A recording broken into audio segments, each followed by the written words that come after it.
I still kind of want to see Islam fight someone before the title shot.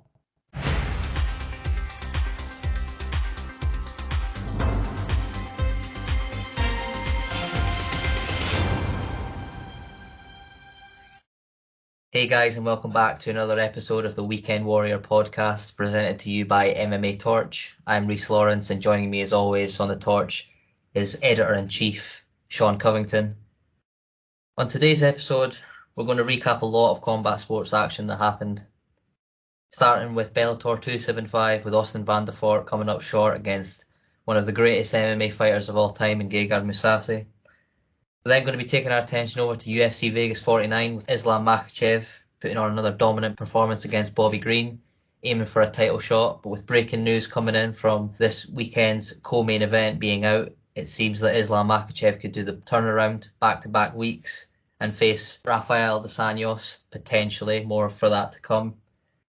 We're going to be looking at boxing. A fellow Scotsman of mine, Josh Taylor, defending his unified championship belts. Very controversial. We'll let Sean know about all that. Scorecards, judges, corruption in boxing, as everyone's aware. And finally, the big one. This Saturday, UFC 272, Jorge Masvidal versus Colby Chaos Covington. What a fight. But Sean, pushed for time a little bit. We've had some technical issues, but we'll get right into this. We'll go chronologically with Friday night's action first. Just a quick recap. Good show, Bellator in Dublin. Conor McGregor in attendance. A lot of Irish fighters on the card. I think it was a good show for Bellator. It looked good. I did a little article on it about their weeks ahead, their schedule. It's looking really good for Bellator. You know, we talked last week about what they can do in the next few months in terms of closing that gap on the UFC, how different ways they can look to implement a new style which would bring in the fans, more fans. It's already a big organization, but how can they take that next step? But yeah, just your thoughts on Gegard Mousasi. I mean, really easily defending his belt, but just not just his performance against Austin and what that means for him in that fight, but just him as an athlete, him as a martial artist. And finally, I sort of put a post out about him as a middleweight champion, Israel Adesanya as a middleweight champion. Put a little poll about who the people think would win that dream matchup if it ever happened. Very close. I think Adesanya just edged it by a few votes. But just overall, your thoughts on Mousasi, also potentially his success against someone like an Israel Adesanya? I think that he'd have a really good chance. The thing about it is, it would unify those titles, and well, we're gonna talk about boxing later, and that's the whole problem with it. When if you were to combine those titles, or I actually wouldn't combine the titles, but title unification is what people think of. But I would have them, I'd have Israel Adesanya, had he win, should he win, you would have to defend that title over in Bellator, which is a really, really smart thing to do if they could get the contract and between the two companies right. But here's the thing. There's no way Israel Adesanya loses. I don't believe that it would even come close to some sort of finish, simply because too much is on the line, and that's just kind of what they do in MMA. When there's too much on the line, they just kind of go through the motions. So, and then that's where the corruption comes in. Those judges are going to score for Israel Adesanya no matter what. Now you got controversy. Now you got that. Now you're gonna have an interim title, because I guarantee you, if there was a controversy, Bellator is gonna want to fight about it and not do any more deals with UFC. So I think it sounds great on paper, but there's absolutely no way it can work, even if it worked.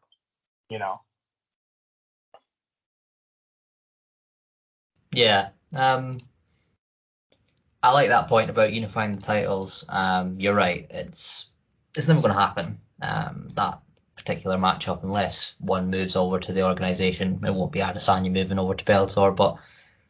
And let's be honest, Mousasi had a good run in the UFC, but I think he's found a place where he can be the man, and really be appreciated. I think he's one of the most underappreciated fighters in the last few years, certainly. I think that move away from the UFC, not lost him a little bit of respect, but lost him sort of the allure of what he's actually accomplished in the sport.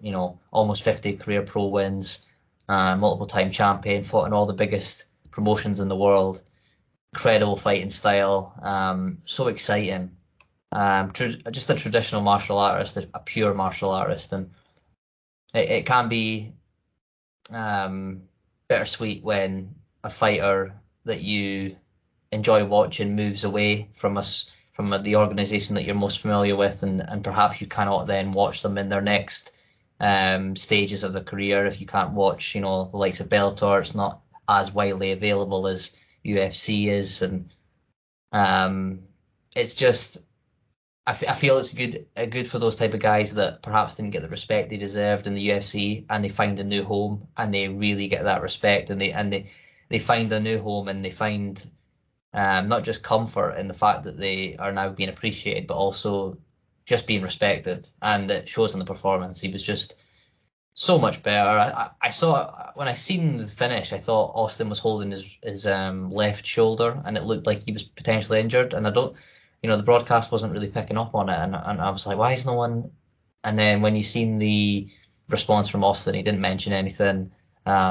Seemed to walk out fine, so perhaps there wasn't anything. It just seemed he was grabbing at his shoulder for a while, and perhaps he was just looking for a bit of a way to show why he got stopped. I don't know, but it was a good card. I think.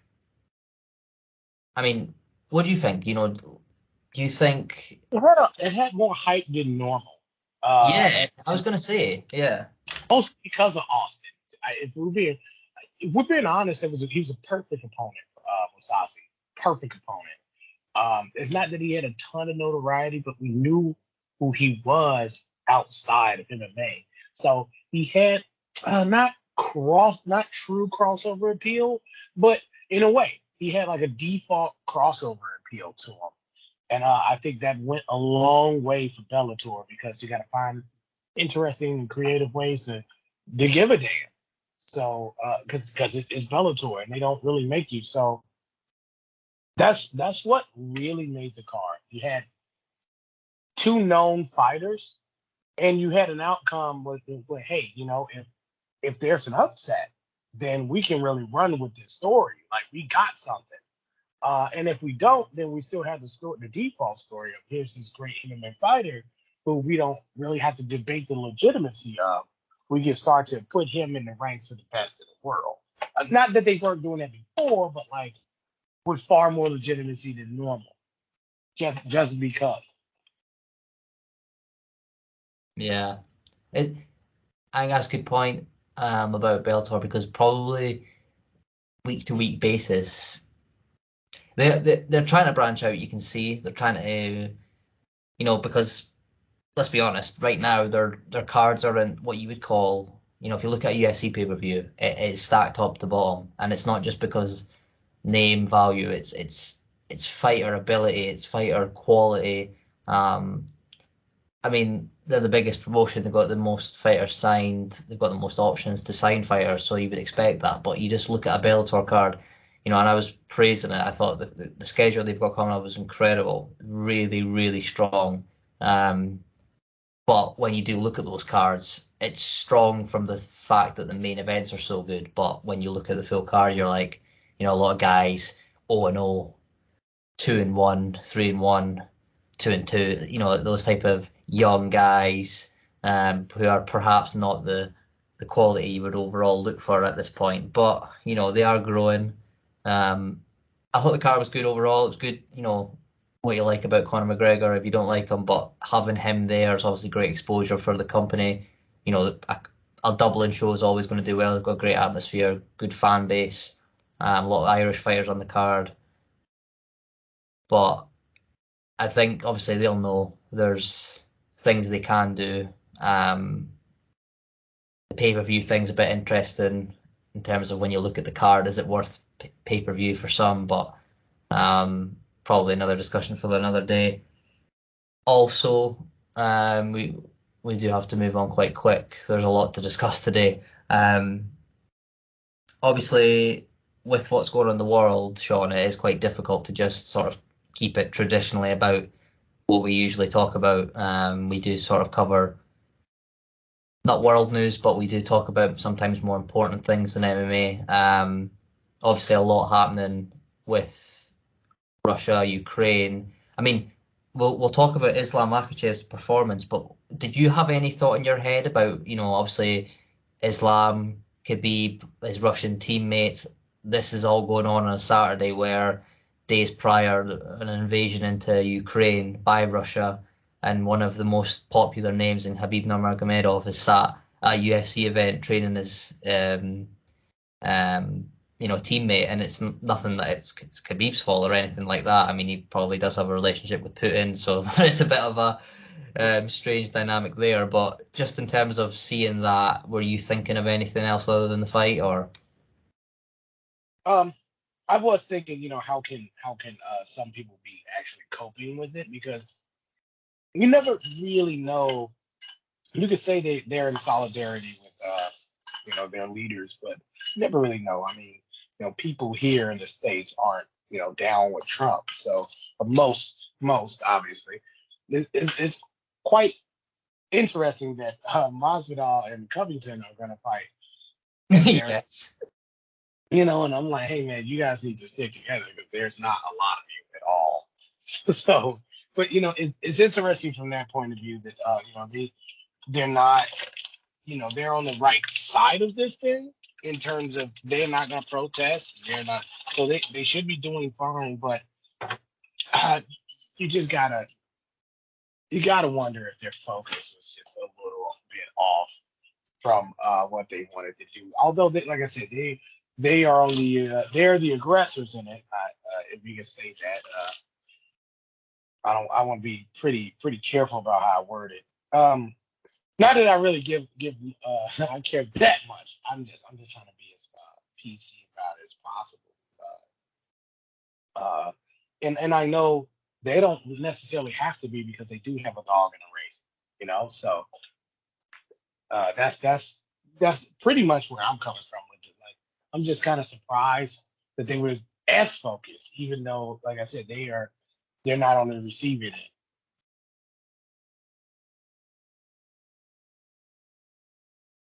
It's interesting because obviously that dynamic, like I said, about Khabib, Putin, it's not just, because sport for some reason has such an impact on when there is world news, world events happening. The voices of sportsmen and sportswomen and massive organizations, like, the photos, the messages, the videos you've been seeing of, football in this country, soccer in America, the NBA, boxing, all these type of sports where it's become, obviously it's like they have to address it. They have to show something. They have to show support.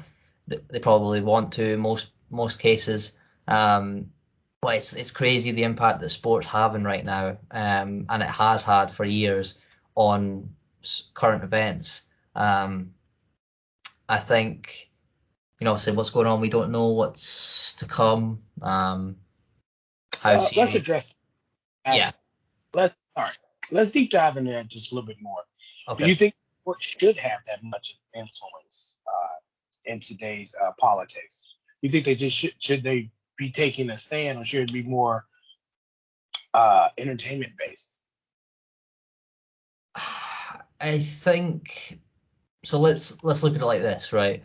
So most recently, outside of what's been happening with Russia and Ukraine, the last huge world event that was heard in sport so profoundly would have been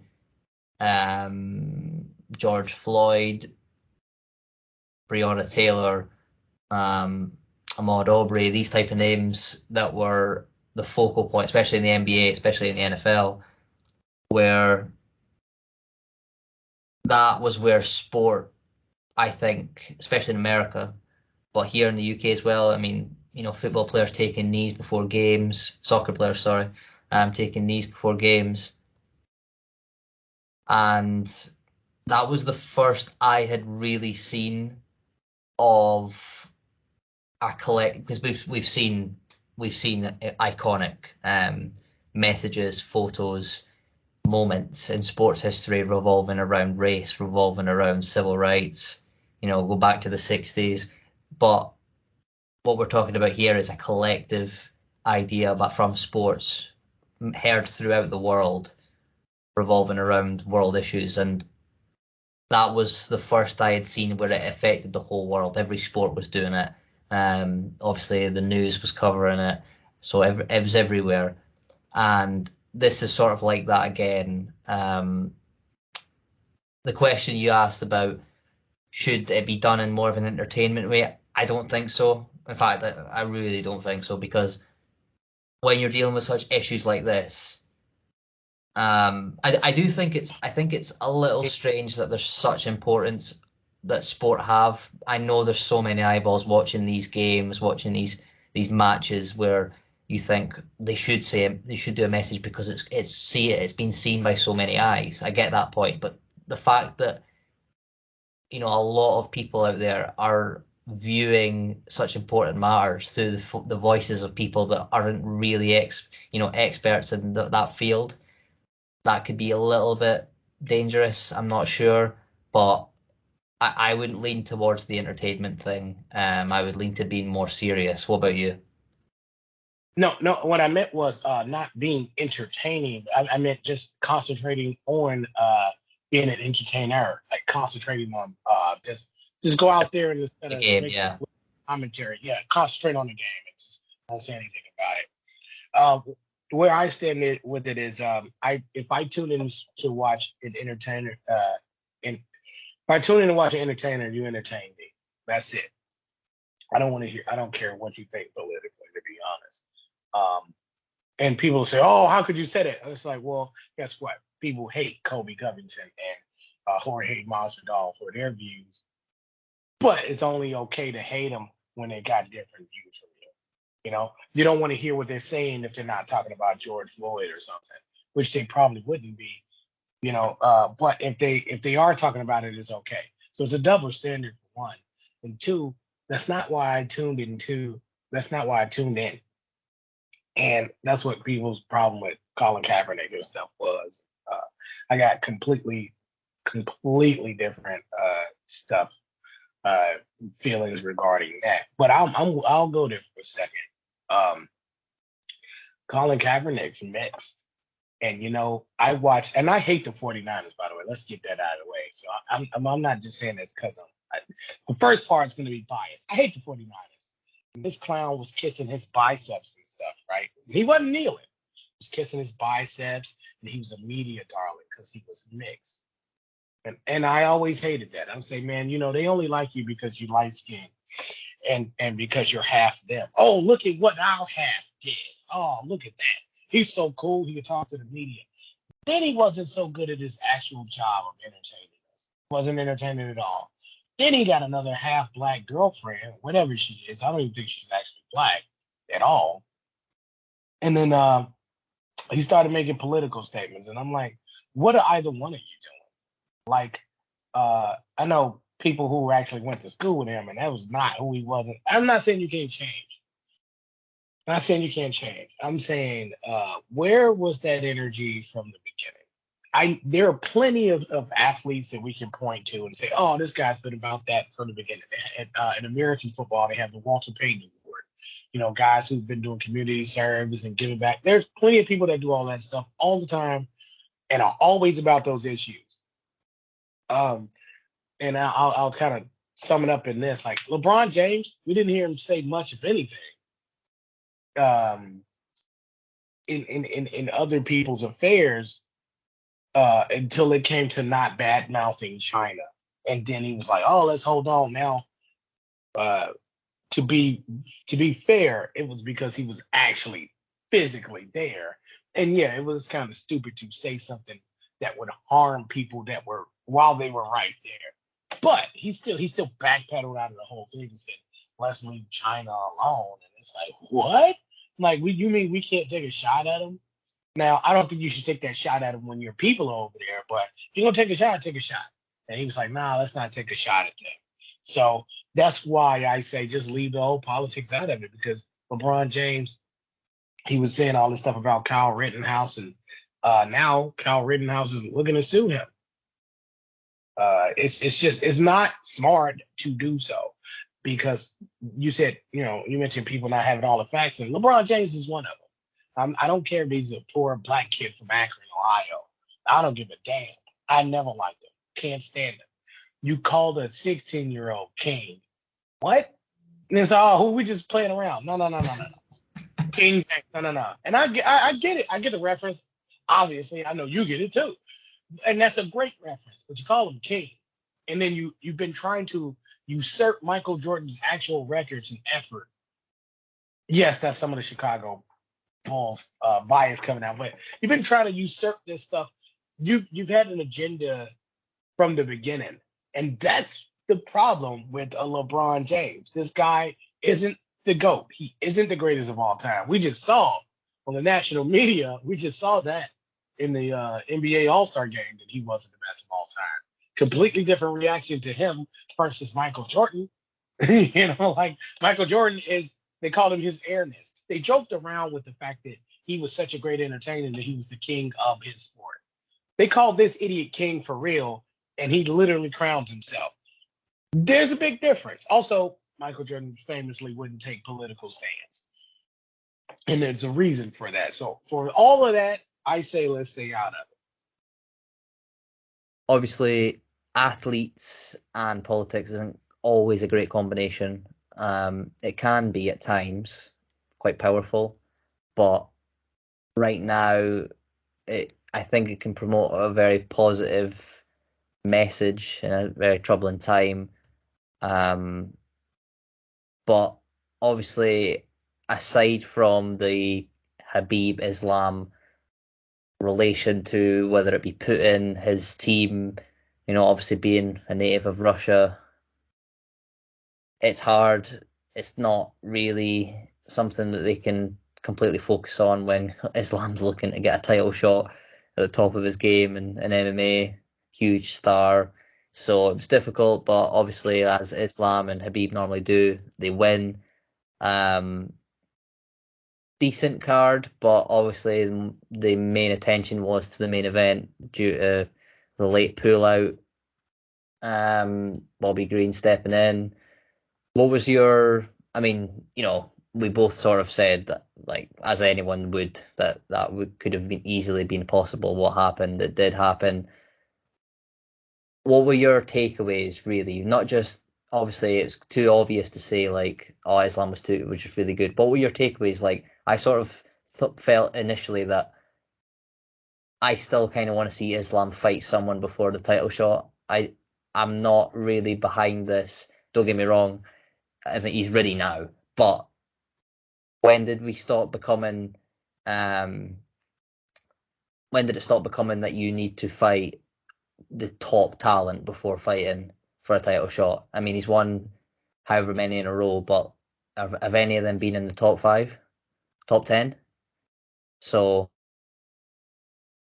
he's so boring. I mean, Bobby Green was right. He's uninteresting, man. I just can't give a damn. I hope he doesn't become champion, because he'll be dominant, but in a way that nobody cares about. That's unfortunate. It's MMA, and if you can't beat him at one thing, that's too bad. If he's the best, he's the best, and I wish him the best. I hope he gets that title because he's the best. However, that doesn't mean it'll be entertaining. It really doesn't. It is. So, does he deserve his title shot? From a performance point of view, yes. He's performed. Give it to him. Reward him what he is due. From a business point of view, absolutely not. Not even, especially now. Like I was saying, like Now, no, See, I hell no. would, yeah. I mean, I would actually I think it's the other way around. I think from a performance aspect, you're right that he's the way he's performed in terms of how dominating it's been shows to the fact that he's a levels above this guy. But in terms of a performance of actually against elite guys, I think that's where it's wrong. I don't think from a promotion thing. I think because of the Khabib name and because of I think he's a star where he doesn't actually have to speak because he's not even in the shadow of Khabib. It's just the fact that he's so attached to it that the attention just follows. So it's like I think it's more the promotion's there, the promotion are behind him to go, but has he fought enough high level talent and done it But in an exciting way? they put Brock Lesnar up against a former champion when he came in there. Now, that's just kind of messed up. If we being, to go up against Frank Mir your first fight is just ridiculous, to be Crazy. honest. Now, yes, Brock proved to be on that level, but you're not always going to be able to match up perfectly with what the record says and who you've actually faced and stuff. Because if that's the point, if that's the case, Conor McGregor should have moved up a lot slower than what he did, and he wouldn't have got past Mendez with a full camp, and we see that. I always there was a lot of people saying it, but it kind of got buried. But he would have never got past Mendez with a full camp at all, not even close. He would have got destroyed. We saw him get taken down at the end of the first, and that could have been the end of the fight. Like if there was no rounds or something, if it was just go until you go, he would have been done right there. But you need that. Makhachev is a name. It doesn't matter how he's a name. He's a name, and he's a name on his own. He's done that on his own. Like you said, he's not necessarily in Khabib's shadow, and that's a great thing. But he does carry a little bit of that recognition and star power with him, which is what you need. So go ahead and give him that title fight because, yeah, that's the star power you want in there. I think that's kind of what we need. Does he need to fight someone else? No. Will we all like him to fight a little bit more people? Sure. Let him do that after the title shot. I don't think you lose anything by getting the title shot. What belts on the line this weekend with Colby Covington and Masvidal? None. Yeah, who cares then, right? I mean, we do it like that. Who cares? What are they fighting for? What are they actually fighting for? Nothing. So, with that said, since they're fighting for nothing, put some star power. And I'm not saying start giving everybody title shots. I'm saying you're kind of a pull out away from that fight happening anyway, right? Because the way the way they do the schedules, someone's not, you're gonna exhaust the people in front of him, and he's gonna end up being the only person that could go in a title fight situation anyway, simply because of the way you got to lay out the fights. So yeah, just give it to him now. If he gets knocked out, he gets knocked out. If he dies, he dies. The card itself, okay. There was a lot going on, and just a bunch of bombs, man. You could just say it once. Just it was a bunch of bombs. I think the bum couch is reserved. I think the creator of the bum couch should not rename, sorry, sort of keep that title to himself. No, I'll say that you're not wrong. How about that? That's fine. That's fine. That's fine. That's as far as you'll get from me. No, but it was fine. There's a lot going on, so maybe my attention was drawn in different places. But following that result, I think my first thoughts were this, right? You were supposed to fight number 3 in Beneil Dariush. He pulled out with an injury, not Islam's fault. Couldn't do anything about that. Fair. Chose a fight chose to look for a new opponent, got a new opponent, and accepted the fight. Didn't have to do that. Could have, went, no, I'll wait, I'll reschedule. I'm not doing this on what was 10 days notice. So fair play, respect to him. But you're Islam Makhachev. You're on a 9 to 10 win fight win streak, and you are the second coming of one of the greatest fighters ever, most dominant champions ever. Although only defended his title twice, I think. But you really have no issue beating Bobby Green before it starts, and it showed. Of course it did. But 10 days notice for Bobby Green. You've had weeks and weeks and weeks and weeks to prepare. Yes, for a different opponent, but is it really that much different when your game plan's the same? Catch weight, so he didn't have to cut to 155. Would have been 175, 180 in there. Then fights Bobby Green, unranked, on a roll, give him respect for that, but unranked, and now everyone's saying title shot. Now, don't get me wrong, I'm not saying that he doesn't deserve a title shot. I think he'll probably win the belt by the end of the year. But that Dariush versus Makhachev fight could have been one of the biggest fights of the year, just due to the size of the matchup, size of the importance in the lightweight division, the technical battle it could have been, it should have been, just a great spectacle, and unfortunately we didn't get it. So with that, I'm thinking, will Islam now potentially take a fight on Saturday in the co-main event on a pay-per-view headlined by Masvidal and Covington that we're going to get onto in a minute? I mean, what could be better? Like, you took no damage in the fight against Bobby Green. This will just rise your stock even more because you're just going to be all that's getting talked about. If he accepts that fight and they make a fight against Rafael dos Anjos, who have had previous history of making fights and it's been rescheduled, it's been called off, that will be the talk of before the leading days up to the fight.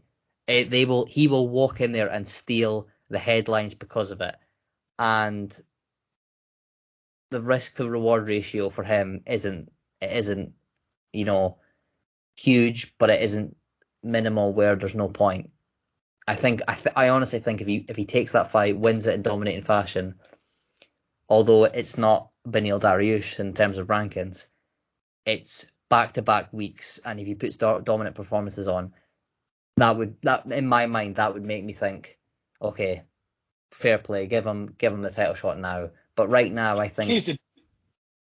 Go on. No, go ahead. Finish your thought. I was just going to say, I think that right now I could see them giving them the title shot, but at the same time, I would like another fight. That's all I would think about it. And from that logic alone, that's why that's why that fight needs to happen. It's exactly the thing that bridges the gap. I would give him the title shot without it, but with it, you got a very strong case for it. And we talked about he's got a star power quality to him, even if it's not his own, even if he's he's Robin to Magomedov's Batman. It is what it is. You kind of need that right now. There's divisions that don't even have a number 2 in it. It's like, oh, who's the second guy? It's like, I had no idea. There's nobody dominant enough in the divisions to just start picking these fights and say, oh, everybody can fight everybody. So this is an instance where you can grant someone a title shot and it won't hurt anyone. And I think that's what you got to do. I never thought Rafael dos Anjos was he's a bum to me, straight up. I'm sorry. So people might go, what? I don't give a damn. He's a bum to me, man. Like, sure, he had a little name, he had a little recognition back in the day. He ain't doing nothing for me now. Like, He shouldn't be on anybody's radar. However, because he was on people's radar, this should be enough of a fight for him to have a strong case for a title fight. But for me personally, I'd give Makhachev the title fight without it, simply for the name notoriety, the name recognition. But this fight against Dos Anjos doesn't do anything for me at all. Kind of hurts him to me. Not in reality. In my world, in my bubble, it hurts him. I'm like, you fighting the bum? I don't care. Like that's when I start to get your mentality is who are you fighting? Yeah, but do you not see because I understand that point, but like when you look at in the last few years of guys that have stepped up on short notice and have done look at Hamza with the back-to-back fights and like the 100 and whatever many strikes landed till one punch received, like that 2-week period where he dominated two guys was like the talk of the summer. So do you know what I'm saying? Where if Islam was to take this fight, 1 second, I lost you. What? Can you hear me now? Yeah. Hello. Yeah, sorry, you're gonna have to edit that. Nah, no worries. But call me.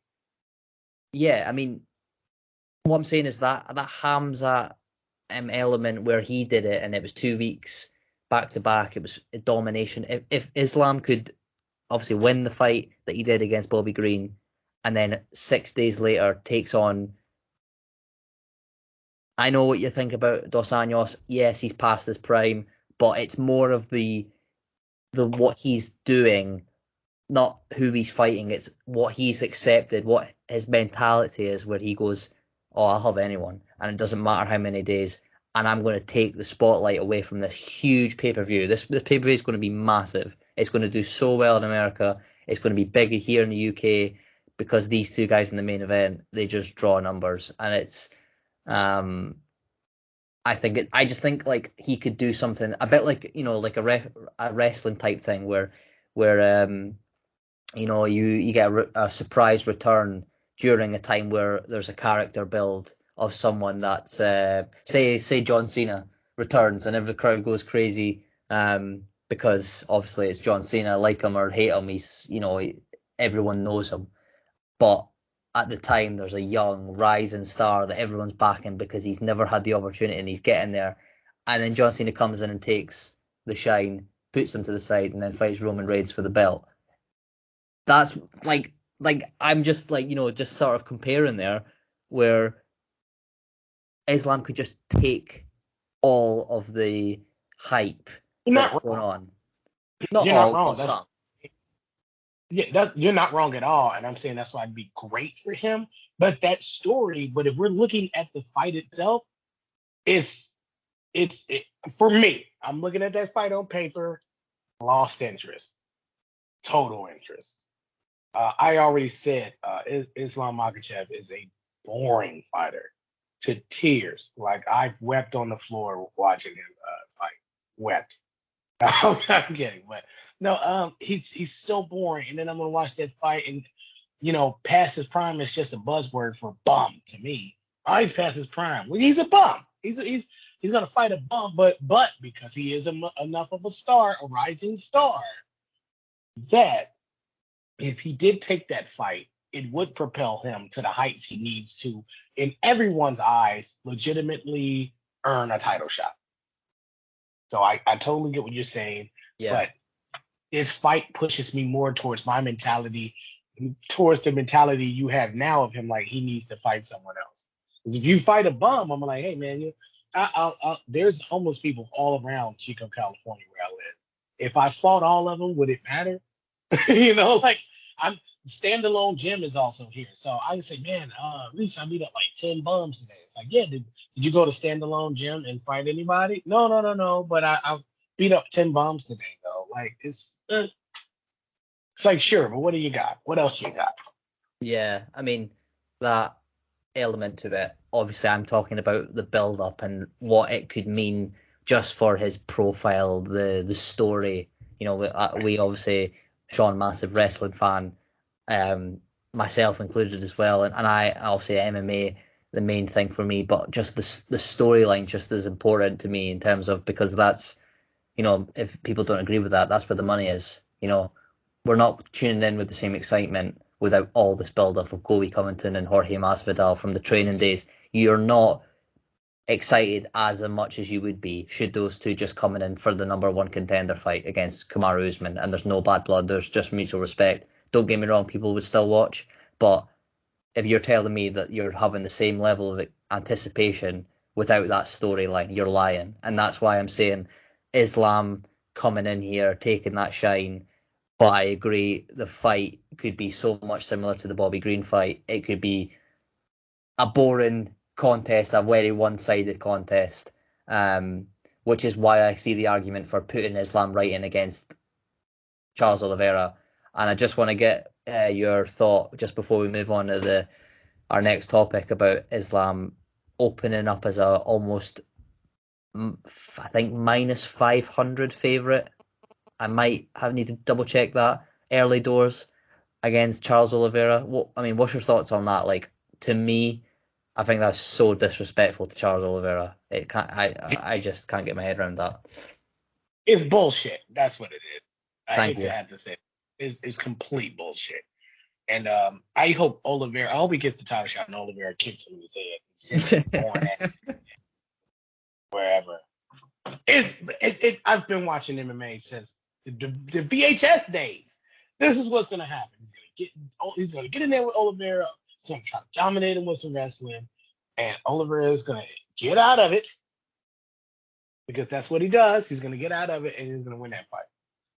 He's either gonna tap him out or kick him in his head. He's gonna kick him in his head. Nobody ever sees that head kick coming. Look at all the Imagine head if he submitted him. Oliveira submits Makhachev. That'd be crazy. Oh, I could easily see him submitting him. Yeah. You don't think Makhachev has a huge? I'm not saying he doesn't know what he's doing. I'm saying he knows what he's doing to the point that he would let he has a hole somewhere that, and it's mostly ego with wrestlers, man. They think that they can out wrestle anybody because that's all they do. Oh, I can out wrestle you. Okay. But this isn't just wrestling, and that's the problem. That is the biggest problem. It's not just wrestling. And he's going to have to defend that submission, not just wrestle. And although he is clearly going to be the better wrestler, his wrestling ain't going to hold up against a submission. I'm saying that about Makhachev. You want to talk about him being, him fighting more, a better competition? Well, that's it right there. Charles Oliveira. He's going to whoop his ass, send him back down the card, and then we'll see what he does after that. That's what we need to see from Islam Makhachev. We need to see a horrible loss to knock him back down, much like, not that Oliveira suffered a horrible loss necessarily, but we need to see Islam take that massive step back so he can come back and see what he's made out of. Because I'm not so sure he's made of a whole lot more than wrestling. And that's, like I say, that's fine. You can do that, but you got to show me more. You fight Dos Anjos, and I'm like, whatever, bro. I hope he knocks you out. I hope he knocks you out. I mean, there's the element of, like, he's already done that, what you're saying, in terms of he got the bad loss, that one loss that he had, and then he's come back and dominated. But I get where you're coming from, because you're looking at it as a point of he came back, but did he come back against? And we're only talking about this that's high level of competition because he's so high level. So we've got to compare. This is what we do with across all sports. We look at LeBron James because he's self-proclaimed, and others that are, 15, 16-year-old kids that think he's the greatest player ever. Where, right. Let's be honest, anybody who's ever seen Michael Jordan play thinks that he's the GOAT. Yeah, James is the GOAT. Exactly, but because of him and others saying that he's the greatest of all time, you need to then compare him to other greats that delivered championships, whether it be clutch moments. And I'm not saying that I ain't a LeBron hater like Sean over here, but like I'm just saying, nah, I'm joking, but I'm just saying like we need to compare greatness to other greatness. If Islam Makhachev is this great, then you can't sit on the fence or you can't give him the benefit of the doubt because of an opponent coming out. No, if you're that great, this shouldn't be hard for you. So my only thing is we need to keep the same energy for if you're going to applaud him for how dominant he is he doing it against the best there is to offer? And right now, I don't think he has. Now, it's not his fault. He's getting matched up against these guys, and he's better than them. That's great. But to then just go into a Charles Oliveira fight and just be that much of a favourite, the media behind him, Charles Oliveira be doubted again, like he always is. He's gonna fuck it, and it's stupid because he's gonna steamroll Makhachev. You know that. Well, I mean, he might starch him because he's gonna stop every takedown, and then he's gonna stand him up, and it's gonna be all over. He's gonna head kicks, man. I'm telling you, nobody ever sees that head kick coming. Look at all the head kick highlights, knockouts. Nobody really sees it, man. They're not ever blocking it. It's not like, oh, he kicked through his guard. Nope, he just got kicked in the head and didn't see it coming. So that's why I see happening with Makhachev. Head kick out of here. Or submission. I hope it's submission, actually. So people will be, oh my God, he's one of the best. Was he one of the best? Like, I have my doubts about him as well. I'm just saying, give him the title shot and let's see. If that's what we want to do, give it to him. And to be fair, people would say unfair, since he does have, the Russia stuff and what's going on in the world today. If you want to make some, hell yeah, I'm running up. I'm running that angle all day. If I'm UFC, I'm like, yeah. I don't think they'll run that angle. I'm not sure. Well, it's. I'm just saying though, it's money. I'm talking about if you're a businessman. I'm not a businessman like that, so I'm not a piece of garbage.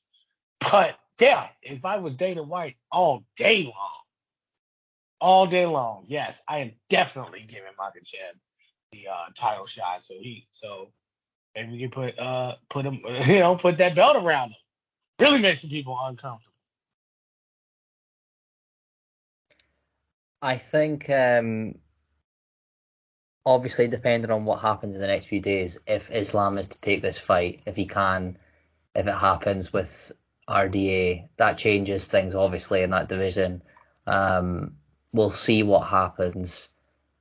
Either way, he probably gets the title shot because if he doesn't take the fight, he'll get the title shot. If he does take the fight, is there any way he can lose? I mean, he could, but the way it's like that Khabib feeling where every time he fights, he's going to win. So unless some crazy injury happens in the fight or he does get caught, you'll see Islam fight Charles Oliveira next. If Charles Oliveira can successfully defend his belt against Justin Gaethje, I think, be reported for May 7th. So we'll see where that goes. But Sean, not got loads of time left. Still got a couple of things to discuss. Not sure. Just quickly, did you watch? I doubt you would have. It would have been on at not a great time. Josh Taylor in boxing. He's big for Top Rank in ESPN.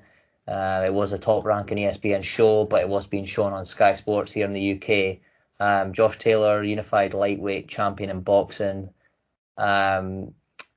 successfully, albeit so controversially, via judges' scorecards, of course.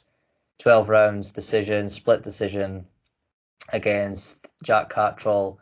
I'm imagining you didn't watch it, but just give me your thoughts on. I'm not going to ask you about the fight. I can, sort of give guys and girls watching some insight on that, but just another corrupt act in boxing. Seen it so many times throughout the years. Just when you heard the fact that there was a very controversial scorecard read out in the UK this weekend, what was your thoughts on why, I shouldn't say why, but just what was going on, and what's your thoughts on boxing, where it's at with these type of crazy situations happening? Well, the worst part is that UFC does it too. That like it's not just boxing. Like Not as bad though, and it's in a different way. We'll get onto that, but continue.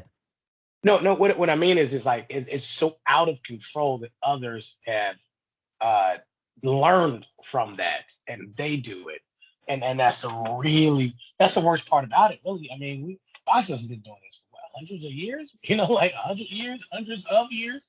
So it's gonna happen. I wouldn't say it's more egregious than others necessarily, but it's always going to happen. And I think the only way to make any progress is to make sure it just stays where it is. But they haven't even done that. Like now, UFC is doing it, or not just UFC. Bellator is usually pretty good,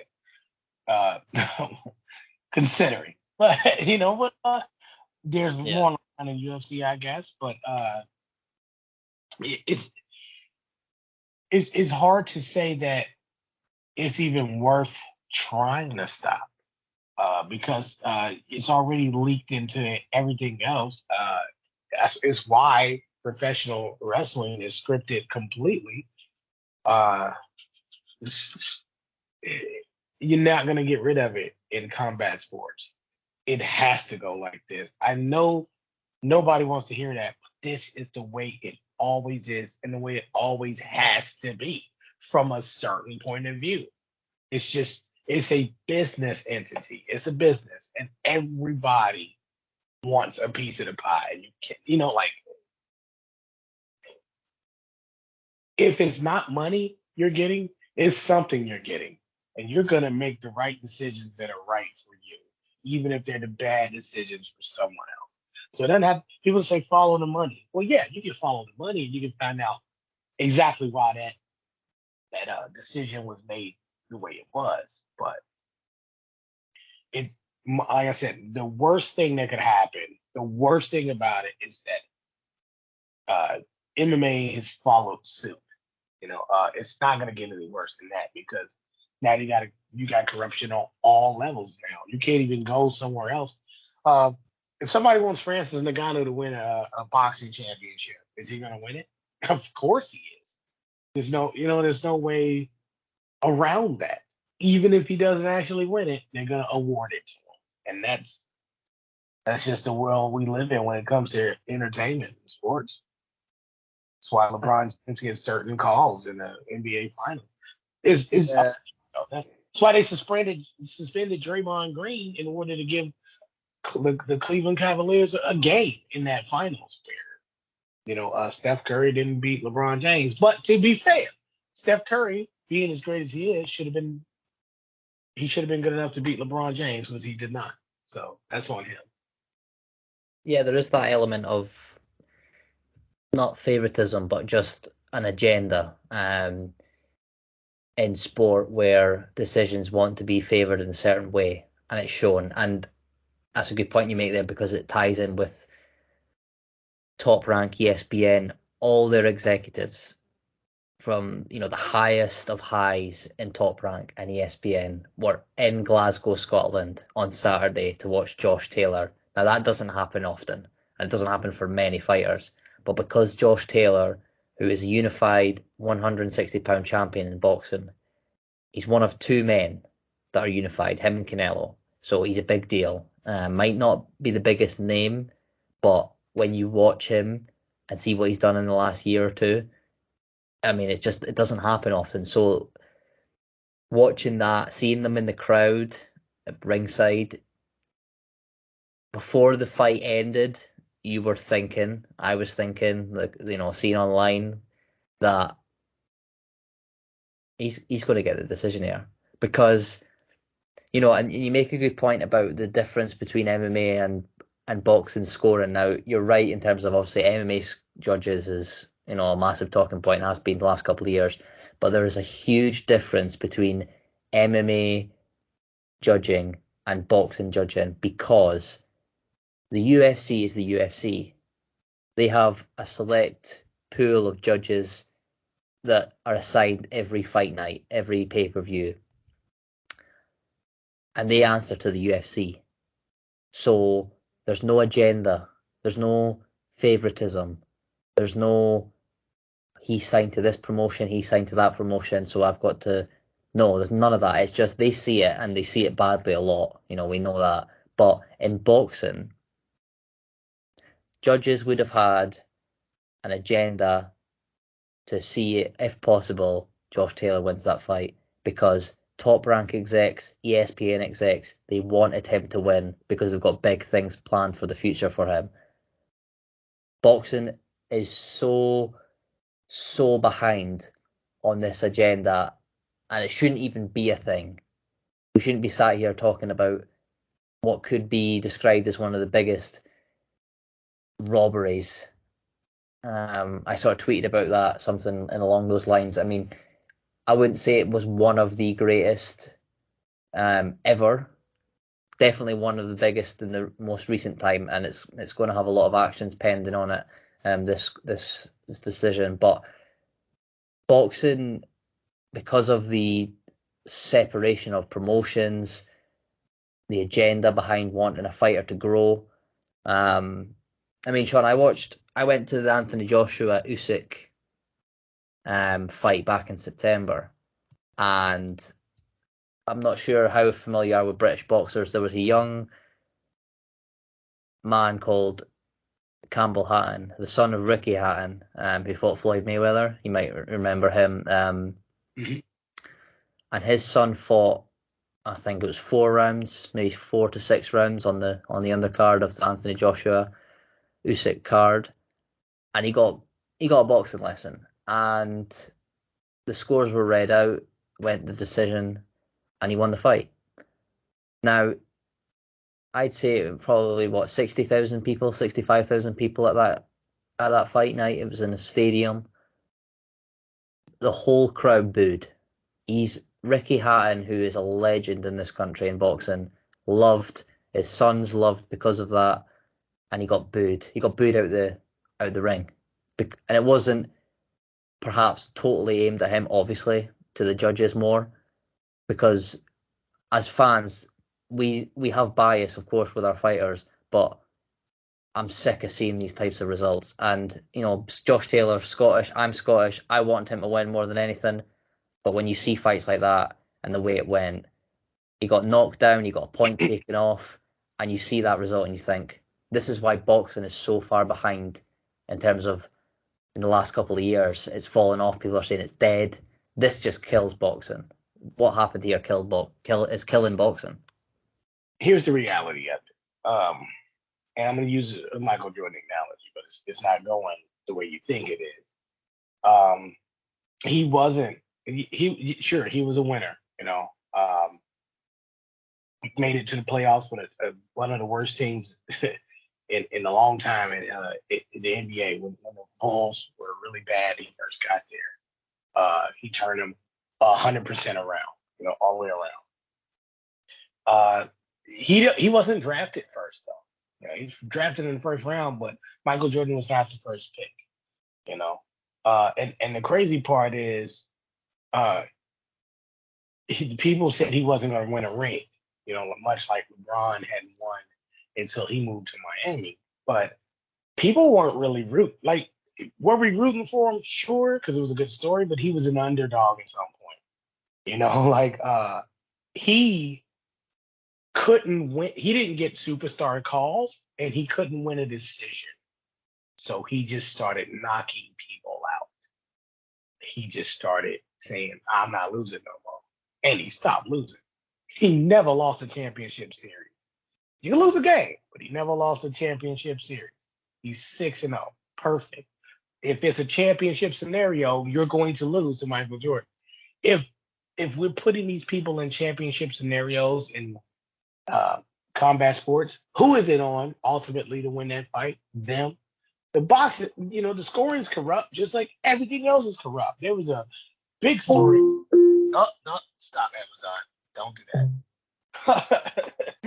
that. I don't know what the hell Amazon was doing, but and it was a big story in the late 90s or early 2000s about a guy that was cheating. He was in Michael Jordan games. He was betting on them. And it was ridiculous that this guy was betting on games and stuff like that. So this guy was corrupt during that championship time, and he was just trying to screw people over as much as he possibly could. He wasn't even in any favor of anybody, just him. So he didn't even care who you were. So even NBA, everything's dirty. All of it, especially NBA now. But if you the man you say you are, go get that knockout. I don't want to hear that bullshit about they cheated me. Knock him out. It's all you. If you go in there and knock him out, nobody can take that away from you. And I think we always lose sight on that. So it's not just about how dirty these people are. It's about the fact that maybe you're not good enough. You weren't good enough to knock them out, and they cheated.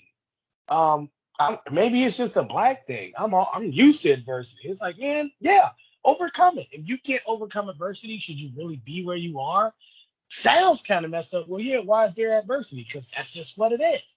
Adversity is there to make you stronger and better in who you are. That's how it goes. I don't have anybody in my family or my friends to go, oh man, we're really sad about the slavery thing. It's like, get your ass up and go to work. Like, you have to undo or fight through the things that are put in front of you, all the obstacles. If you lost on the scorecard, you should have knocked them out. I'm not removing that responsibility from each and every fighter. MMA, whatever, combat sports, all of it. Knock them out. That's on you, not me. And you should have less faith in your heroes that don't knock people out, because they, oh man, I'm gonna knock him out, and then you don't. It's, well, okay, I'll believe in you a little bit less. Might seem unfair, but it's not. It's ultimately literally in their hands. There's not many ways in which we can sit here and say what the answer to these things. These things have happened in terms of judges' scorecards, poor decisions, bad decisions, biased decisions for years. But obviously it's heightened with the level of interest that has grown in combat sports over the years. But I do see the separation between MMA and boxing judges. I see a complete difference, but you're getting the same result. You're getting a lot of wrong decisions. It's not just a decision, it's a fighter's life, where on Saturday, Jack Catterall, the opponent to Josh Taylor, his life could have changed, and it should have. And we say that a lot. Oh, this fighter's way to change his life because he won it. No, that genuinely would have. If you found out about the backstory of Jack Catterall, what responsibility on him. Hold on, where's the responsibility for him to? He's a boxer. He knows better than we do about how corrupt they are. He's on the inside looking in. He's on the inside looking around. Why going in? Why aren't you a little bit mad at him for just knocking him out and getting this over with? And why isn't he mad? See, he could be mad now, but they may never grant him the chance to be in that position again. So that's kind of, messed up. But he can be mad all he wants now. He can be like, I should just knock him out. Well, you should have did it in the first place. Yeah, but where's the responsibility there? I get what you're saying, but then that's the old argument, isn't it? Where you just say, well, why didn't you just do it? But it's, what it's like. You've seen fights. You know that. Yeah, I know it's easier said than done. I know what you're saying, because take it out of the judges' scorecards, which is what a lot of fighters say. So you're not completely just saying something crazy there. You're saying something that a lot of fighters say, but it's different, isn't it? You gotta be smarter. No. Well, let's just break it down as actual analysts. Find the hole. If you beat him, if it's controversial, it's because you beat him and they scored it wrong. If you were beating him and everybody else and everyone knew, then you should have done a little bit more homework, a little bit better. Should have executed. You shouldn't have just faced it for adversity. You should have actually overcome it. I know that sounds harsh, but that is the reality of it. And I'm not shitting on his backstory or nothing like that. Sorry. I'm not. It's just if he were just a little bit better, not equal to his opponent, not a little bit better than his opponent, but significantly better than his opponent to where he could have knocked him out and not let it go to judges. You cannot let it go to the judges when you know this is what it is. We all knew going. We talked about the fight a little bit ago for a couple episodes, but we knew going in what was going to happen because we knew who had to win in order to get the golden treatment from the higher ups. We knew what was on the table. So unless you knock that person out, unless you can say, well, what's the hole in this game where I got to knock him out? Let's say he's getting beat up and he has to knock him out anyway. Well, you still have to do the same work and overcome the same adversity in order to win. So also, although it's like maybe let's say 25% of the accountability here, I'm still holding him accountable. Is what I'm saying. It's only 25%, but I think it's worth noting that you have to study longer, harder, and become better than your opponent and beat them in the areas that's important and be able to beat them out enough to where you don't get the decision where you can knock them out, where you could TKO them. That's what you need, knockout or TKO. You should have studied his defenses. You should have learned a little bit more, and you should have got that knockout if you really didn't want to leave it up to the judges. Let's just look at that for a second, where that is a traditional argument that has been said about not obviously leaving it to the judges' scorecards. In a way, you can argue, you can agree with that analogy, but at the same time, we've seen so many fighters over the years. If Floyd Mayweather did what you're saying there, going for a knockout, he might have ended up being like 25-25, going for a knockout because he didn't want to. But like, I know what you're saying. It's more me addressing that point generally in terms of people saying, no. I mean, you're not wrong in anything you're saying. You're not wrong. I don't believe I'm wrong either. It's just it's two sides to it, and unfortunately, they're actually both true. That's the really messed up part. Like neither one of us are wrong, and they're both true. Like, why is he supposed to? Why is that adversity? His adversity should be his opponent, not the judges. So you know what I mean? Like, so I'm talking about adversity. Yeah. Like this is a quote unquote unexpected adversity, or at least adversity that shouldn't be there. It should be expected because it's boxing, but that don't mean it should exist. I was gonna there just you're right. We're sort of debating on the same sort of angle, just a different way. But let's compare it.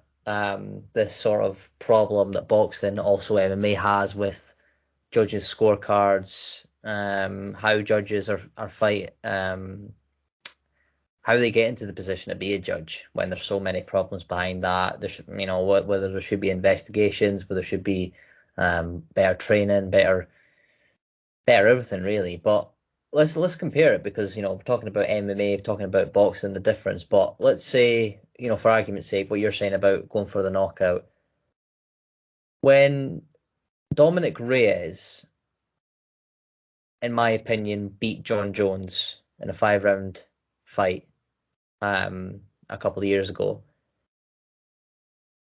The performance that he gave, and there's a lot of other ones out there, where had he have gone for a knockout, had he have exerted himself to, say in that 5th round where John Jones won the 5th round, obviously everyone sort of says that and unanimously won that 5th round, but say he went for that knockout in the 5th round just to make sure he got the fight.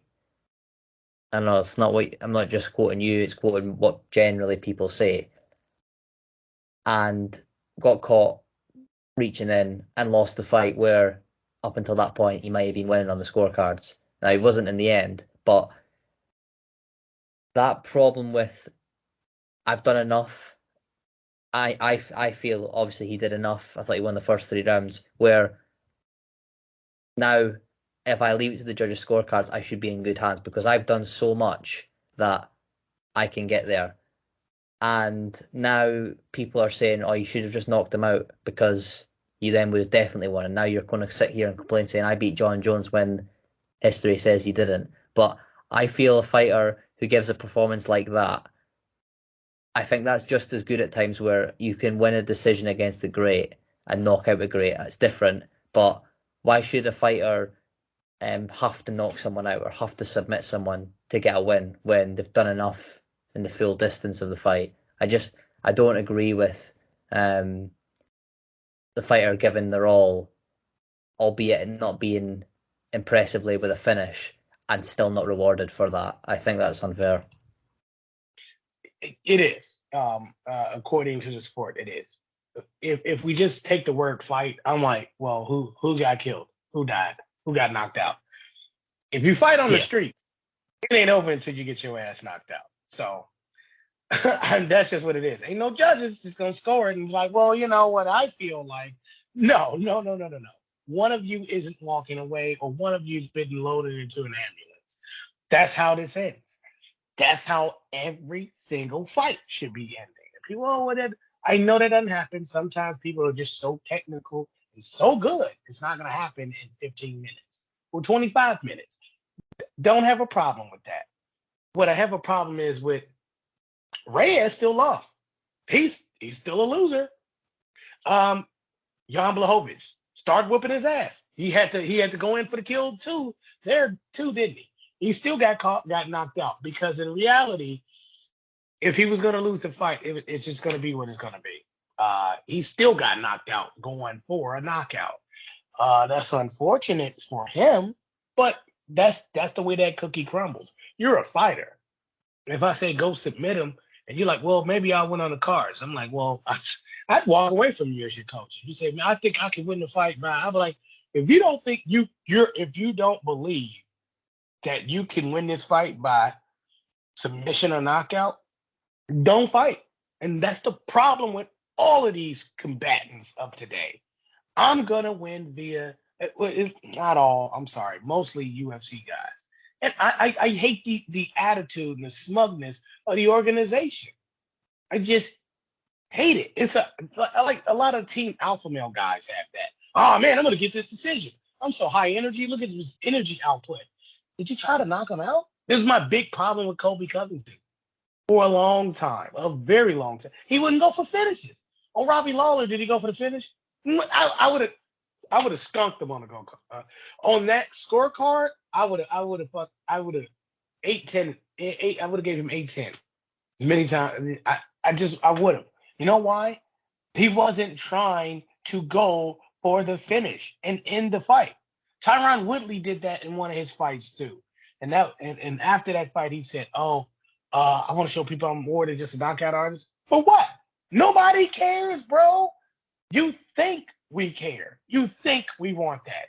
We want entertainment at the highest level. We want and need for you to go for a finish. It's actually your job to go do it. The judge's job is to judge in case it is not finished. In case.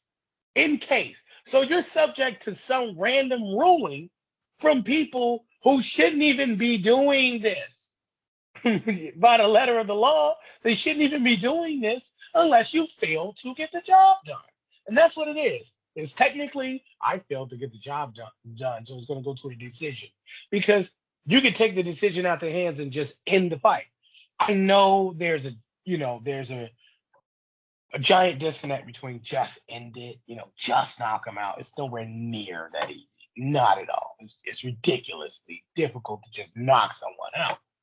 But as a fighter, it is your job to figure out how to do that, not mine. As a judge, it's for me to take the money that somebody gave me and rule it against you. And so, why would you do that, Sean? It's like, well, why didn't you knock the guy out and keep me from taking the money? because that money only exchanges hands if you get to me. If you get to a decision, you have already failed to do your job. 5 separate rounds. You did not get I almost said pinfall, but you didn't get a knockout or a submission. And your job is to go in there and do so, not just fight your best. Your best is supposed to result in a knockout or submission. Anybody, send us an email. If you don't believe me, you're full of it. That's your job, to go out there and knock him out or submit him, not to win on a scorecard. A decision is kind of a loss. You failed to do something you were supposed to go in there and do, because that's not what you would do in a real fight. If you failed to fight somebody an intruder in your house, what you gonna say? Oh, honey, you got to get up. Who won between me and this crackhead? What the hell? Or you kill the crack, you knock him out or break his arm in your house, and then call the police. Anyway, so I'm going a little left. No, it's there's no answer, is there? It's just it's all over the place. It's a mess. It's going to continue. I mean, that one was so bad. It really was, Sean. It was, I gave Taylor maybe rounds 2, 7, and you could argue one of between 10 to 12. I thought at most he won 4 rounds, and that's pushing it, because what he did was it was like in how they score in MMA, where it's pressure, isn't it? It's pressure. It's advancing forward. That's scored highly on the judges' criteria. Obviously in MMA, takedowns is high. Control, octagon control is big. In boxing, it's similar, where obviously without takedowns, where it's pace, it's pressure, it's moving on the front foot, that pushing your opponent back. But we always know that not necessarily pushing an opponent back should be counted as scoring for that opponent, because some fighters like a Tyson Fury fight on the back foot and can jab your head off, and it works well for them. Another thing is boxing has this, and MMA too. It's gross. It had this whole you got to beat the champ to beat the champ. And it's like, no, you just need to be a point better than him. One more strike to the face, and that should win you to fight. Actually, you know what I mean? One strike, you can win off of that. If you guys were evenly matched, and it's like, well, that one strike, it's not exactly one strike, but you get where I'm going. Like, you can win it a razor thin fight, a very close fight, but they won't give you a close fight if it looks a little bit like something in one round. They're just gonna take it. It's garbage. It's BS. They're just gonna take it away from you, and they're gonna score it for the champ simply because he's the champ, and that's disgusting. And I understand why the judges have to be there. People are gonna be evenly matched. It's gonna happen a lot. It happens a lot all the time. I think part of it is, hey man, if we had a champion, doesn't have to fight like a champion. If they're in boxing, they could just fight like the challenger and still win. And you could do it in MMA as well, but like way more so in boxing. You got to put up such a convincing fight in boxing to be the champ on decision. It's just ridiculous. It's almost worthless. In MMA, you could MMA is a lot better in that regard. Like, you could be the champ. You can be the champ on decision. It's fine. And none of that happens all the time anyway, but you can do it. It's just that they still want you to beat the champ, so to speak. And it's like, no, like I had a round over him. What do you mean? Well, he still did this and that. No, I beat him. I was a better fighter, and you should have scored it for me. We've seen it. Like, you brought up the Rhys Jones fight. That fight, he was a better fighter. I saw John Jones turn his shoulder and run. People say he was just getting back to the defensive. No. I've seen people do that. Cody Garbrandt literally did that in his fight with Dominic Cruz. But that was to correct himself, because he came right center. He sprinted back to the center. John Jones kept running around. I seen him circle the ring. And it's just, I don't know how judges even got that remotely close. I don't, it's like you say, it is a mess. And there's no real way around it, or way to fix it. But that to beat the champ thing is stupid. I know it's a great to beat a man, you got to beat the man. I know people love their Ric Flair, but that's just ain't no you got to put on a marvelous performance to beat the champ. No, if you beat him, you beat him. And by not having that, by not having your champions perform at a high level, they won't ever do it. So you don't have hungry champions being dominant. You have what you had, this past weekend. And it's going to continue because you don't have hungry champs. We could spend all day talking about boxing. We should. We really should. We could spend podcast after podcast talking about going over some of the bad examples, looking towards solutions, talking about it, getting it attention that it deserves, MMA as well. But obviously we are time consumed with other things to talk about.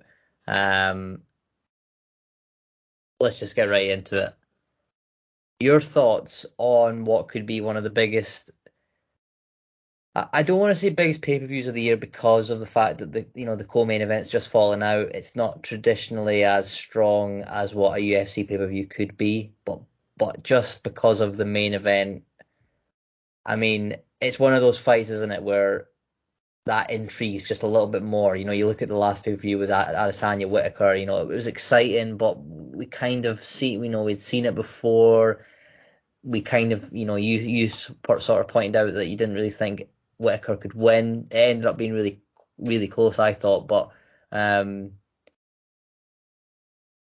just your opinions on the matchup between Masvidal, Covington, the storyline headed into it, how excited you are, what your thoughts are, who do you think wins, all that stuff. Well, the reason that this fight is going to be special is not just the story, it's because we don't expect it to go to decision. So a decision would make it huge because we'll go, we have no idea who's going to win. So that would add a lot to the suspense. And it could be some controversial garbage. But that's the whole point of it. Like, this isn't supposed to go to decision at all. Somebody's supposed to leave in a stretcher, preferably. And that's how these things should go. And these two guys get it. Everybody knows it. That's why we're gonna watch the fight. That's why people are paying for it. All of that. We're all ready to see this fireworks show. And it just doesn't really get any better in terms of name quality, in terms of promos, and you got two guys who just they're just personalities all their own. The loser, I don't know what he's gonna do because his career is over. To be honest, whoever loses is done. Are they gonna fight? Yeah. I mean, what about? I can see the argument for Jorge. Do you think Kobe would be done if he lost? Who's he gonna fight? I don't know. I just for me, I get what you're saying because the perhaps the embarrassment could be too much to come back from should he lose and should he get knocked out. I can see that, but it's just a career. It's just a UFC career thing. If you lose a high-profile fight at the wrong time, it's over. Like losing a high-profile fight could be great for you in UFC, and losing one could be really bad for you. Michael Chandler didn't have anything to lose in his high-profile fights, so he gained a lot because he was on UFC's platform. And that his first fight being a knockout was amazing. So he's fine with high-profile fights because he puts on great fights. He's entertaining. Not to say that these guys aren't, but they are definitely over the hill. They're on their way to Bumtown, probably. That's weird to say, but they don't have anybody who's really close to them. So they don't have anybody to really fight that's going to make us interested. They can only fight each other, and that's it. Same thing with Usman and Covington. They can only fight each other. Like, it's those top three guys, and then who cares after that? It really is. Like, nobody cares after that. So that's Yeah, one of them's a bum. One of them's going to be a bum after this fight, and it's sad to say that, but one of them needs to go to PFL or something because they're not going to have the career they need to or want to in the UFC after this loss. I want to say especially Masvidal. Um, I know he's been wrestling over in not wrestling, but I know he's had some AEW stuff that he's done. Maybe he'll be looking into pro wrestling. I think he'd be great if he could not curse. but I mean maybe I would like to see him in pro wrestling. I'll be honest. Well, Yeah. I was going to save that, because Yeah. there is obviously that element of both of these guys. Masvidal already with AEW and things. I know you're not a massive fan of that, but we'll save that just for the end because I think that'll be quite interesting. But just give me your thoughts on. I mean, well, I'll start off. The build up to this fight with Jorge and Kobe being previously friends, roommates, teammates, like really close. You watch the videos, you see the photos, and now obviously with Kobe's change in personality in the last few years, his problems inside gyms, sort of ego getting involved, that type of stuff does happen usually, but obviously this one is at very high and public level. I mean, seeing all these posts, stories, news, on social media and YouTube and stuff, and I mean, we can see that there is some authenticity to this all. But are you of the mindset that some of this is sort of being blown out of proportion? Are you believing in the fact that this is completely true, where Jorge, because we've seen it in his last fight with that Usman, pretending that he didn't really like him when, after the fight, you've seen the respect, you've seen him telling Usman, hey, look, I was just trying to sell the fight and stuff. Do you see that come the end of this fight where they'll shake hands and perhaps a lot of it was actually just for build up, or do you think that these two guys just really don't like each other? I think it was build up. I really do think it was build up. But I think they're also gonna just keep playing it out because it's easier to do it that way and try to maybe sell a second fight. So I think I think they might be going for a trilogy, and after that trilogy, then we'll see them shake hands and all that. But they don't have anything else going for themselves. I would do that. I'm like, oh yeah, I hate them still, blah blah blah, and the other guys say run it back then. So they're probably gonna fight again. Probably gonna fight again. I got. I'm gonna say Usman. Sorry. Although Kobe fought Usman so well, and I would say traditionally he would definitely beat Masvidal, but Kobe isn't the striker Usman is, and he isn't as strong, and he isn't as disciplined. And I know what I'm saying, but like he even after this last fight, he still isn't, but he certainly caught up to where Usman was. Like that was great to see because he caught up to him, and Usman seemed to be not that they were so far past each other when they first fought.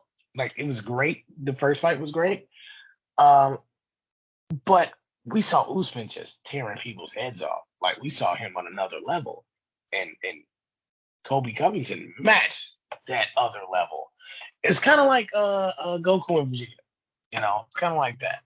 I won't go too deep into that because Vegeta's actually always been way stronger than Goku, but we won't get into that. It's kind of like Goku and Vegeta.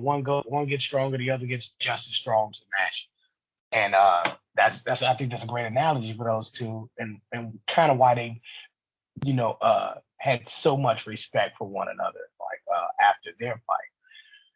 But yeah, I see Masvidal with his unorthodox style actually getting to Kobe Covington and being a lot faster than him and catching him off guard because that's what Masvidal does.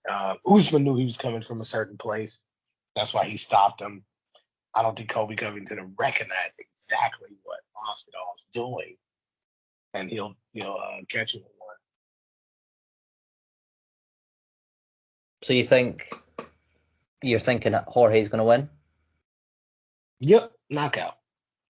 See, it's one of those again where you think, like we said about Cyril and Francis, where we see only one of two ways this fight goes. With Kobe's wrestling pedigree, his ability to continue his pace all the way through the rounds, you know, usually dominates decision victories.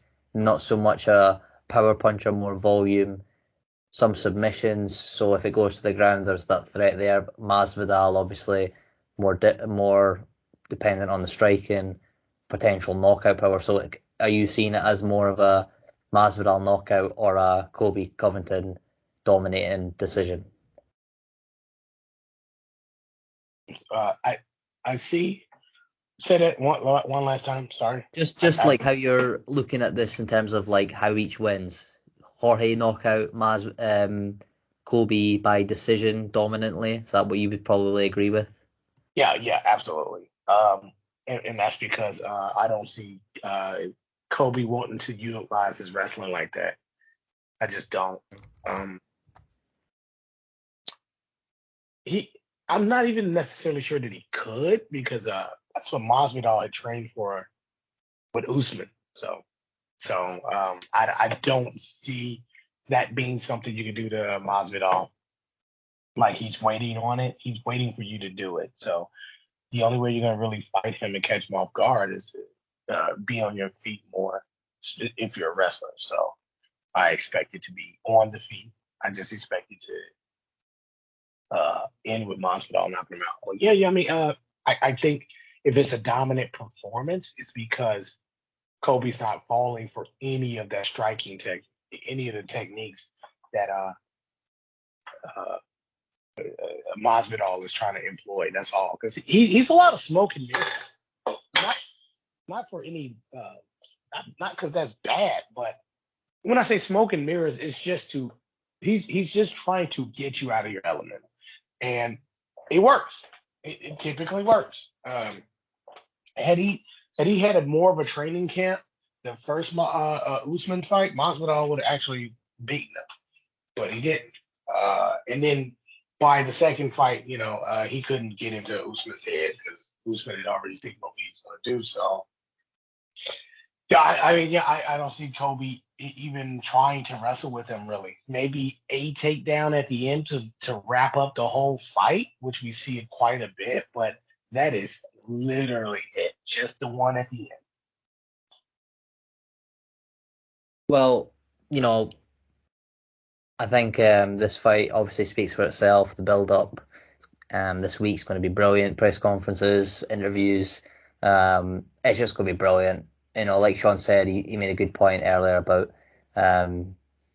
more than usual build up, more than usual excitement, and just that feeling you get when you know the two guys, their styles, their personalities, the background, the storylines. It's just all great. But we will transition a little bit onto the sort of Sean, sort of expert in wrestling, knows a lot, knows about different characters and things, and I'm just really curious actually to get his thoughts on. Obviously, we've seen Jorge already dabbling in the wrestling industry. Kobe Covington, probably the most, other than Brock Lesnar or your other few select fighters that have crossed over, perfect for that heel role in some ways, should he go into wrestling at some point. I mean, both, do you think, could make a career once they're done in MMA and transition into wrestling, or do you not see the resemblances and perhaps think that they shouldn't move over at some point? No, I think they can both be great. Kobe a lot more. Um, with Kobe, all you need to do is you make Masvidal a hired gun, put him on the mic, you let him, I don't know if you watch NXT, but you make him like Trick Williams, but a serious Trick Williams. That's Carmelo Hayes' buddy in NXT. But you do Yeah. that with him. You make him somebody, you make him the Diesel to somebody, Shawn Michaels. maybe even Kobe, to be honest. But you use Kobe the same way you did Kurt Angle. You bring him in as a heel. You have him, I'm a UFC champion, former champion. Use him like that and have him bring his old UFC title, and you have him kind of, if you really want to get this character right, you have him be a Confederate. That's going to sound weird to people, but you have him be an American, but anti-American at the same time. Like, he's super anti-American, but he's also very American. So that would make him a Confederate. But don't go too far into that. I mean, you can, and that wouldn't have any racist connotations to it. Actually, that would help more. So I don't care. I don't care. But don't mention like the Confederacy. Have a flag, have it be a spin on the Confederacy, but please don't make it obvious, but don't have so many similarities that people just, it misses them and they just get offended. I mean, they might do it anyway, but there's a way to do it distastefully too, the way to do it, but without stepping on too many toes. But yeah, you have him do that and be the anti-American American. That's a good moniker, actually. And there's one more element you have to add to him. Have him you have to give him a submission move. You have to have him choke out Kurt Angle. Just have Kurt Angle pop up and he chokes him out. That's it. That was pretty iconic. Yeah, you have him come out, and I mean, think about it. It's just crazy. It's easy to build a story around Kobe Covington. If they go to AEW, they'll probably just get injured and be out for a year, like everybody.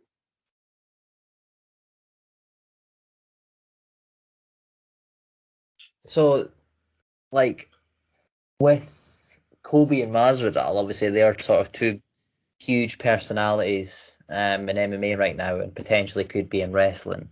Do you think what you've seen from Kobe, obviously it's the stories of him almost getting cut from the UFC, had to do something, chose to cut him the best promo he possibly could in Brazil, that totally changed everything, and look at him now. But do you think we look perhaps a bit too much? I think this is interesting. We look sometimes, obviously I've been talking about storylines, narratives, egos and things. Do you think we look sometimes too much into that sort of side of it, and we should appreciate more of the fighting itself? But because I asked that, because I know how much of a wrestling fan you are, and obviously that you obviously appreciate the sport itself as well, the athleticism shown, what these guys and these superstars go through. But do you sometimes see that in wrestling and think that MMA should stick to more just on fighting, or do you sort of welcome that surface at times as well? I welcome it. They need to stand out and make me care. That's what pro wrestling does that combat sports just can't do. In boxing, you got to be this heavyweight juggernaut in order for somebody to give a damn about your story. You don't have to. I mean, a lot of people have interesting stories, and they're told. It's just that how much of a big deal are we going to make out of it? In MMA, everybody has virtually the same training, and it's who's been trained in this better, and that can get super boring. Like, that's really boring. So I don't think we should concentrate more on the fighting, because it's gotten even more boring, because people are just really well trained, and people are, well, they're well trained. Yeah, that's more boring, because there's no large discrepancies in between people's talent levels anymore. It really isn't. Like, it's how long you've been training, sure, but you can go wherever you want, get some training, fight people. It's gonna be the same. Like, there's no wide variation in it. Which is actually why they would work in pro wrestling, because there will be a large discrepancy between how they actually are at their training versus, the world they would be in. So, sure, they would have to do more on the mic in front of live crowds, but that they would be comfortable with because you got to go for a certain thing. But they, their performances would be highlighted because it's like, oh, that guy, these guys are former champions. People say, oh, Masvidal, he won a championship. I don't care how legitimate the championship was, he won it. And therefore, I can say he's a former UFC champion. Just not in the weight class. No, but I think that if we concentrate on the performances, we'll have a lot of people tuning out. It happened with pro wrestling. Nobody wants to see people wrestle for 5-6 hours a piece. And these fights probably need to end a little bit quicker too. People need to go for the gusto a little bit more, put more on the line. I know we don't want to see people just going for knockouts just for knockouts, but like maybe hold that submission a little bit tighter. Maybe burn out your arms a little bit more. Maybe throw that extra uppercut. Do those things. Let's start there and see if we can get something because it's just getting mundane and stagnant. It's just like, oh, okay, well, we already know what's going to happen here. I'm like, what's the second best fight on that card?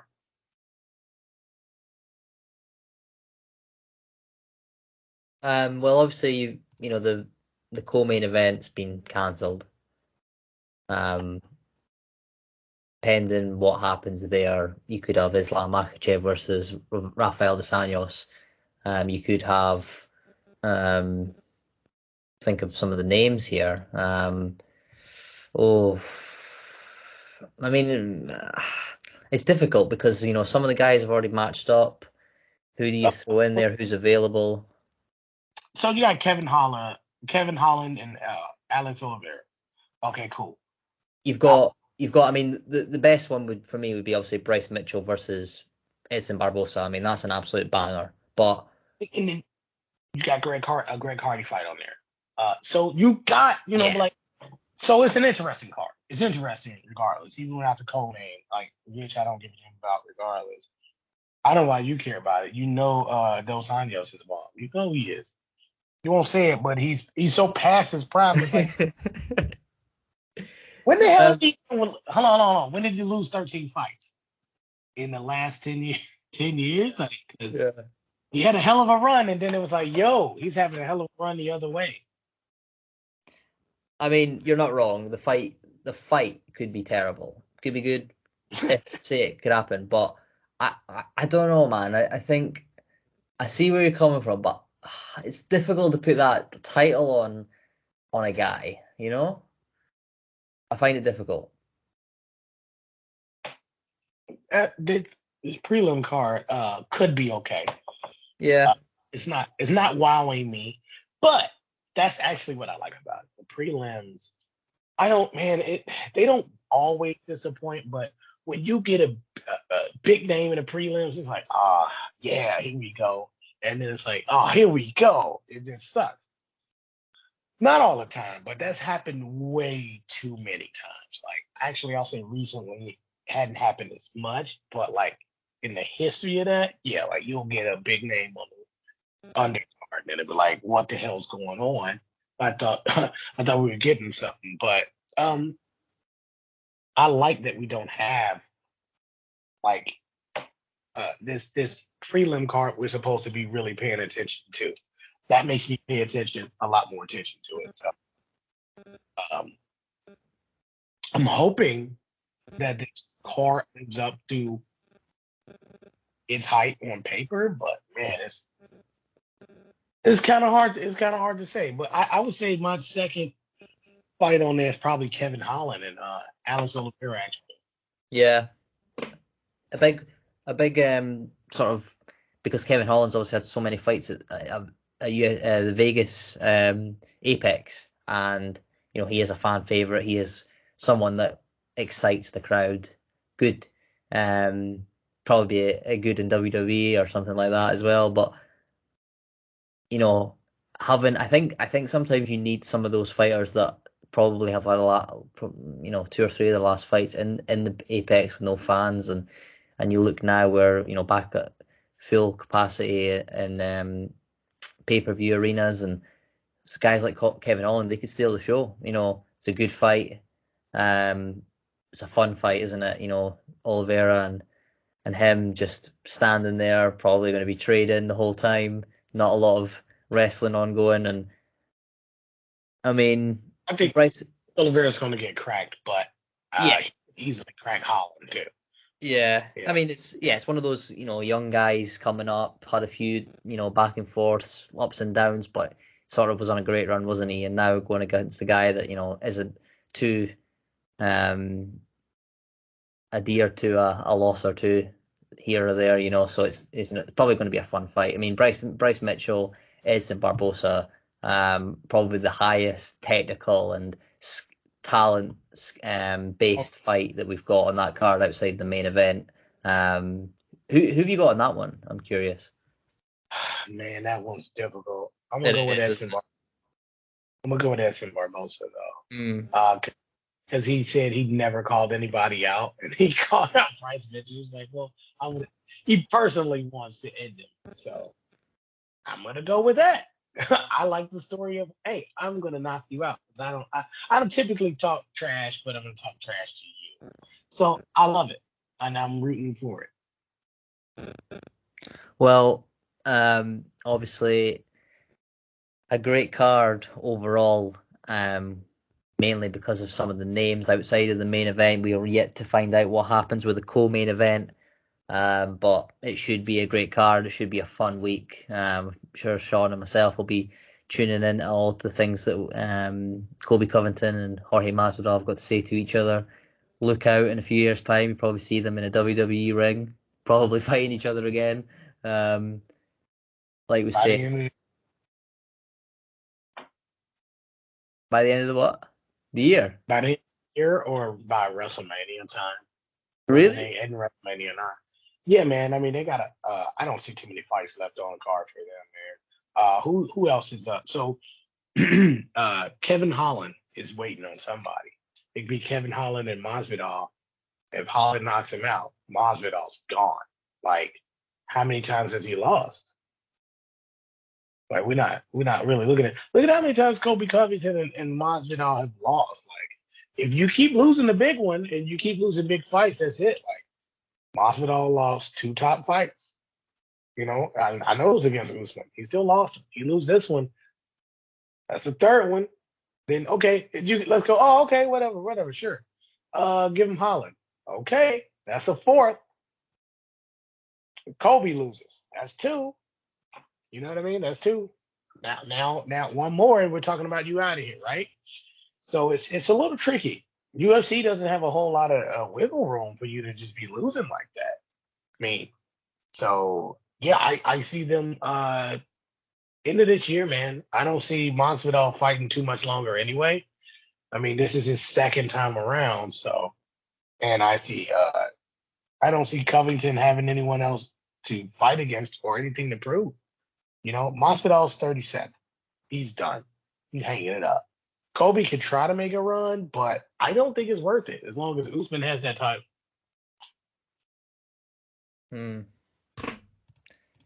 Well, it's going to be interesting, isn't it? Hope everyone enjoys the fight week as much as we do. Don't forget, there's also a lot of other combat sports coming this weekend.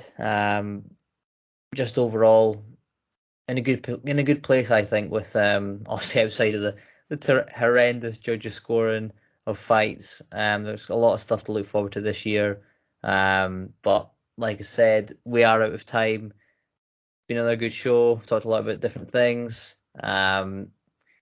Hopefully by Monday again, we're talking about perhaps a WWE move, perhaps for either of the 2 gentlemen in the main event that lose. I would genuinely love to see that. It'd be Colby. They'd want him immediately. I mean, he could be perfect. He comes out to Kurt Angle's team anyway, so Kurt Angle is immediately going to want to work with him and put him over. I mean, do you think So, he's going to walk out again to that on Saturday night?